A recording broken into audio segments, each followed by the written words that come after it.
Olá, boa noite. Meu nome é Beatriz Reis. Oi, meu nome é Yuri Ferraz Bastos. Estamos começando o nosso jornal IBLV News, edição especial em comemoração ao mês da Família Batista. Iremos tratar de questões da família no isolamento social. Primeira questão que nós iremos falar é sobre criação de filhos no isolamento social. Botei Estego essa hora. Boa noite, Beatriz. Boa noite, Yuri. Estou aqui com o casal Sidney e Patrícia falando sobre educação de filhos no isolamento social.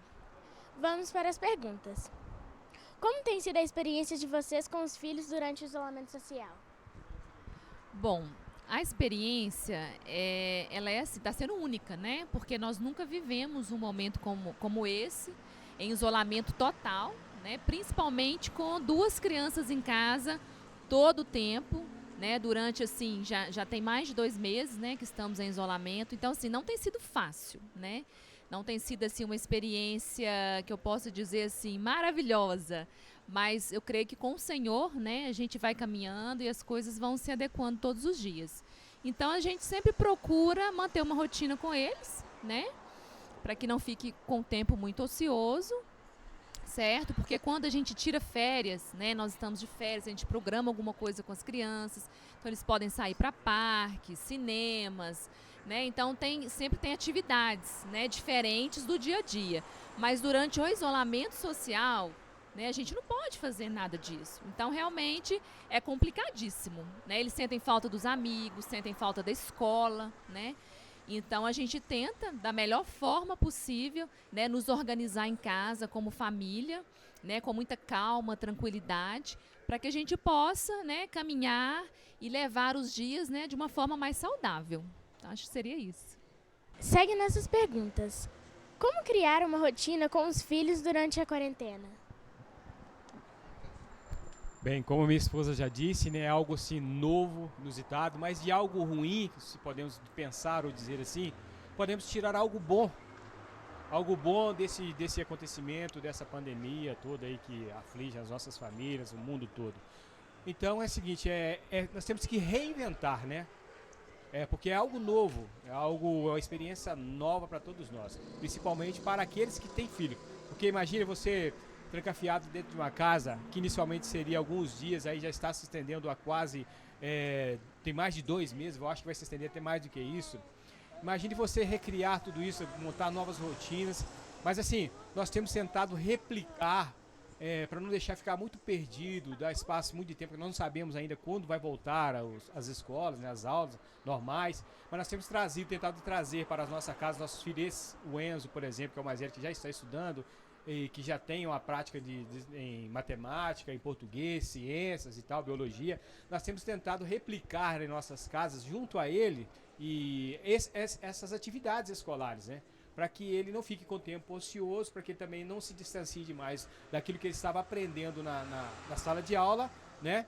E assim, é muito complicado você ficar ouvindo o tempo todo, papai, mamãe, né? Então você tem que criar, você tem que se reinventar em produzir algo novo para a criança, para que ela não gere um estresse nela e tampouco em nós, né? Mas essa experiência que nós estamos tendo agora, eu, a minha esposa, a Patrícia, lindinha aqui, a repórter Esther, é o seguinte, a gente tem aprendido a valorizar esse tempo, o tanto que é importante você passar mais tempo com os seus filhos, sabe? Uma experiência nova. Eu acho que a oportunidade para nós cristãos é uma oportunidade única de Deus para as nossas vidas. O tanto que é importante você estar próximo dos seus filhos, o tanto que é importante você se reinventar a cada dia. Essa é a oportunidade. E eu gostaria de deixar aqui bem claro também, e uma ideia, né, nova para todos os pais que estão nos ensinando, a importância de você deixar para os seus filhos não herança. Eu falo herança materiais, mas sim legado. Por quê? O legado, ele fica para todo sempre. Se você deixar legado, educação para os seus filhos, eles conquistarão com as suas próprias vidas, com o seu próprio mérito, as riquezas, a herança necessária. Por quê? Jesus ensinou o seguinte, para nós atentarmos o nosso coração, no céu, focar nele, no céu, que as demais coisas não seriam acrescentadas. Quando você deixa herança, é algo assim muito complicado. Não digo que você não deva deixar, você deve deixar sim, se tiver ao seu alcance, se tiver condições para isso. Mas não se esforce, ensine seu filho a conquistar, sabe, que nós temos que passar para os nossos filhos é deixar a conquista, o legado, porque o legado ninguém vai roubar deles, tá? A herança sim, a traça e a ferrugem podem consumir, mas o legado não. Bom, foram essas nossas perguntas para Sidney e Patrícia. De volta ao nosso estúdio. Nossa segunda coisa que nós iremos tratar é sobre finanças. Repórter Denise, agora essa hora. Olá pessoal do estúdio, olá pessoal que está nos assistindo. Eu estou aqui com o casal Carmona e Cândida para a gente fazer algumas perguntas para eles. A primeira pergunta é: por que fazer um planejamento financeiro? Sobre planejamento financeiro, uma rápida explanação, baseado na Bíblia. Lá em Gênesis 25, nós temos lá falando sobre a primogenitura, em que Esaú vende a sua primogenitura para Jacó, né? Então, naquele momento, Esaú ele chega da caça, né? Mas só que ele não consegue, estava cansado, não conseguiu caçar nada, então ele chega com fome e o Jacó, ele faz um mexidão lá, um guisado, alguma coisa parecida assim, e oferece ao Jacó, mas em troca disso ele pede a primogenitura dele, ou seja, ele iria receber a bênção do seu pai. O Jacó, que era mais novo, iria receber a bênção, e não o Esaú, que é o mais velho, né? Então ele seria uma pessoa abençoada. Só que Esaú, ele não deu valor a isso, ele não planejou a bênção que ele receberia lá na frente. E o Jacó era mais visionário, né? Então ele já pensou lá à frente, vai receber a bênção, que seria uma pessoa abençoada no futuro. Então é o que a maioria das pessoas não fazem hoje em dia, que é fazer um planejamento futuro. O planejamento das pessoas normalmente é o momentâneo, né? Por exemplo, a pessoa quer fazer uma viagem para a praia ou para outros lugares, outro tipo de passeio, só que isso custa dinheiro, né? Então, ele não tem. Então, ele prefere pegar, dividir em 10 vezes, ficar pagando essa dívida por 10 meses à frente. E só que com isso, com essa dívida que ele acabou fazendo agora, tem as outras dívidas fixas, né? Que é conta de água, de luz, essas dívidas que a gente tem em casa mesmo, né? IPVA, IPTU, no dia a dia, né? Então, ela fica apertada, depois ela não dá conta de pagar todas as dívidas ali acumuladas, né? Já quem faz o planejamento futuro, ela não passa por esse tipo de problema, porque ele planejou o que vai acontecer, então ela não passa por aperto financeiro. Como estamos aí, tem os imprevistos aí, como essa pandemia que está acontecendo, às vezes uma doença, outro tipo de doença corriqueira aí, né, que acontece nos dias atuais, então vai demandar um esforço financeiro aí para ser aplicado, mas só que eu não fiz esse planejamento, né? Eu não poupei, eu não acumulei, eu não guardei um pouco do que eu recebo mensalmente, né? Então lá na frente eu acabo ficando muito apertado. Então as dívidas, elas estão aí, elas vêm, e como a pandemia também, ela vem e vai passar, mas poderá vir outra, de outro tipo diferente, que essa aí a gente nunca nem ouviu falar, nunca, né? E surgiu de repente. Então, seria muito importante que as pessoas planejassem o futuro, né? Financeiramente. Isso aí é uma ruína para muitos casais aí. Como o muito dinheiro, quando você tem muito dinheiro, é um problema, não, a falta dele talvez seja um problema maior ainda, né? Então, os lares às vezes estão destruídos aí hoje em dia por falta de planejamento financeiro, né? Você não tem o dinheiro suficiente para suprir as necessidades básicas do lar. Para que economizar? Bom, como o Ney muito bem colocou, parece óbvio para que economizar. Mas para nós enquanto casal, e eu acredito que para a maioria, um axioma é algo que é evidente, é claro, é óbvio, mas que para a maioria de nós não praticamos, que é economizar, que é guardar um dinheiro para esses momentos difíceis e momentos às vezes de doença, momentos de perda de renda, de desemprego. Então, o para que economizar é para isso, para esses momentos. Cristo nos pregou a humildade, o ser, como mais importante do que o ter. René Descartes disse que eu penso, logo existo. Eu traria para os dias de hoje que nós pensaríamos assim: eu tenho, logo existo. Estamos supervalorizando a questão do ter, do comprar. E a cada dia, sorrateiramente, a televisão, ela introduz uma ideologia que é a do ter. Compre, adquira, tenha mais. Você só tem valor se você compra. Então, nós estamos sendo escravos disso. E não foi isso que Cristo pregou para nós. Então, vamos usar um pouco de sabedoria. Eu mesma tenho tentado isso. E tenho buscado isso no Senhor, sabe? Sabedoria para saber lidar com o dinheiro. Porque, como o Ney mais uma vez colocou também, muitos lares estão sendo destruídos por essa questão. Porque ela é muito grave. É isso. De volta aos estudos com Beatriz e Yuri. Nosso terceiro caso que nós iremos tratar é sobre ruídos na comunicação. Repórter agora hora. Olá pessoal, tudo bem? Hoje estou aqui com o casal Claudira e Tati e eles vão falar sobre os ruídos da comunicação. Então nós vamos fazer algumas perguntas para ele aqui. A primeira pergunta é por que ocorrem ruídos na comunicação? Boa noite. Primeiramente, quero agradecer a oportunidade de vocês.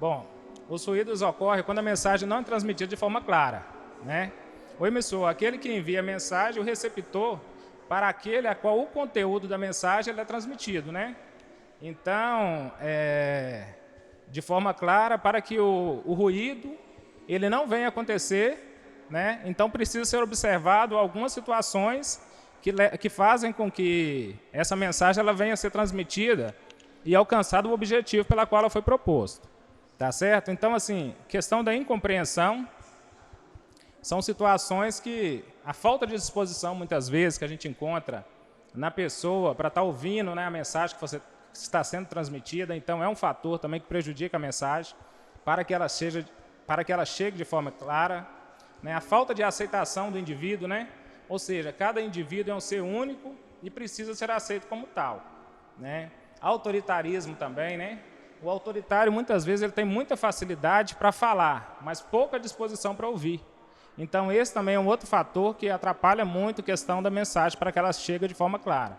E a falta de compreensão, A empatia também, que é a empatia. Quando você tem empatia, você tem aquela disposição de se colocar no lugar do outro, a fim de ouvir a mensagem e compreender de uma forma muito clara, Então, esses são alguns fatores que fazem com que a mensagem, esses ruídos de comunicação aconteçam.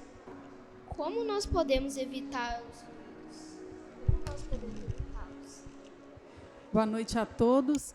Bom, é praticamente o contrário daquelas coisas que promovem a existência, o surgimento dos ruídos na comunicação. Então, o primeiro ponto que a gente precisa observar é ter clareza ao passar a mensagem para o outro. A segunda coisa seria ter disposição para ouvir o outro. O terceiro ponto, que é muito importante também, é a compreensão. Quando nós compreendemos o outro, nós estamos dispostos a ouvir, e quando nós ouvimos a outra pessoa, nós damos oportunidade para ela expressar seus sentimentos, suas emoções, seus pensamentos, pontos de vista, e isso pode impedir que mágoas, ressentimentos sejam criados ali naquele ambiente, Um outro ponto muito importante é a aceitação da individualidade. As pessoas não são como a gente gostaria que elas fossem, e a gente precisa respeitar isso. Cada um, é um sujeito, é um indivíduo. Deus nos fez assim, Um conselho aí para os pais, nesse momento aí de pandemia, que estão aí lidando mais de perto, um tempo maior com os filhos, seria conversar com eles sobre trivialidades, interagir com seus filhos, para que quando você precise passar uma mensagem mais séria, chamar uma atenção, eles te deem ouvido, né? Porque você vai estar interagindo com seus filhos. Cônjuges, demonstre carinho, demonstre amor um ao outro nas suas rotinas, né? Nos seus afazeres diários, seja gentil um com o outro, carinhoso. Maridos, não sejam autoritários. O fato de você falar alto, grosso, isso não vai trazer respeito por parte da sua família, né? Desde que você fale manso, com mansidão e seja firme, né? O falar calmo, ele vai fazer sim com que a sua família te respeite, né? E que você consiga atingir, né, o objetivo da comunicação ali de ordens, né, de pedidos, de coisas que precisam ser feitas por parte dos filhos e das esposas. Um outro ponto aí é com relação às esposas, né? Não grite, bata portas, atire coisas, não humilhe o seu esposo, né? Porque quando você precisar do carinho, da atenção, da gentileza dele, você não vai ter criado um ambiente propício para isso. Então procure reconhecer os pontos positivos do seu marido. Isso também vale, né, do esposo para a esposa.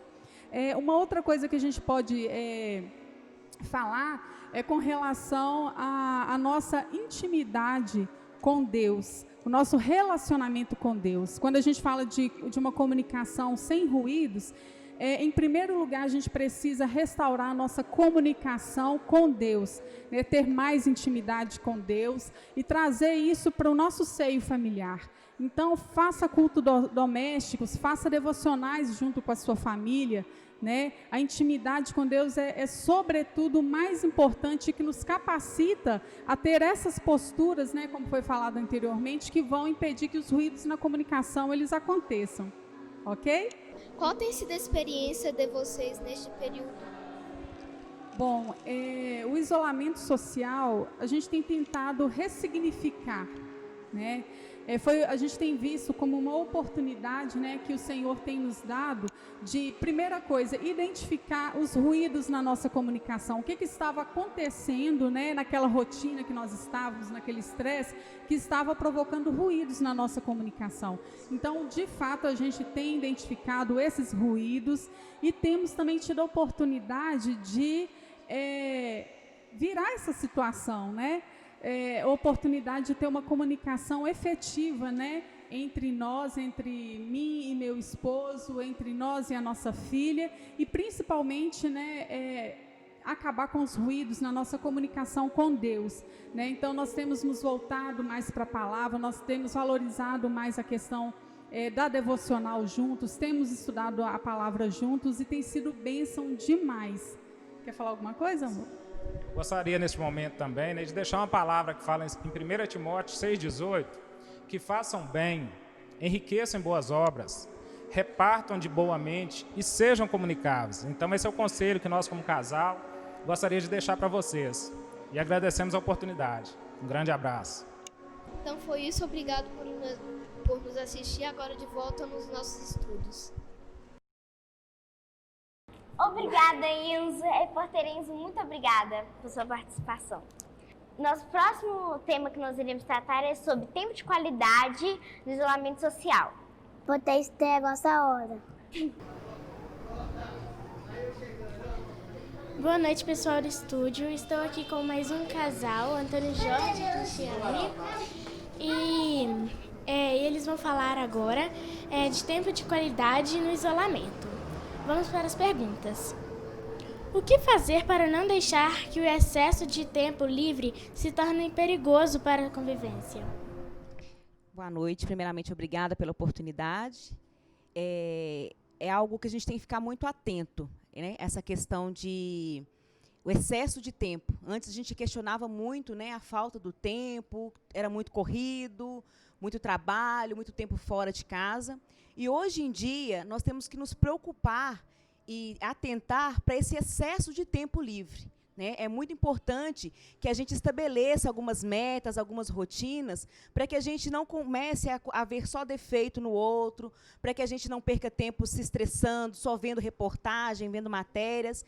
Então, é muito importante, neste momento, que a gente não fique atarefado demais e nem que a gente fique ocioso demais. É sempre bom ter um equilíbrio. É sempre bom que a gente mantenha uma forma equilibrada, que a gente procure manter algumas rotinas como culto familiar, como devocional, uma caminhada pela manhã, né, usando, claro, as devidas proteções, mas que a gente não fique só focada em escutar as reportagens e ficar em casa de alguma forma estressado e ansioso. Então, é muito importante que, para a convivência, a gente estabeleça algumas rotinas, algumas metas e que a gente não esqueça, né, que daqui para frente, né, em algum momento, nós vamos voltar a fazer o que fazíamos antes. Então, é aproveitar o tempo para poder executar coisas, às vezes, sonhos que a gente tem, objetivos, estudar. É importante que a gente faça isso para que a convivência não fique muito enfadonha. Acho que é isso. Mais uma pergunta. Qual a importância de se estabelecer uma rotina?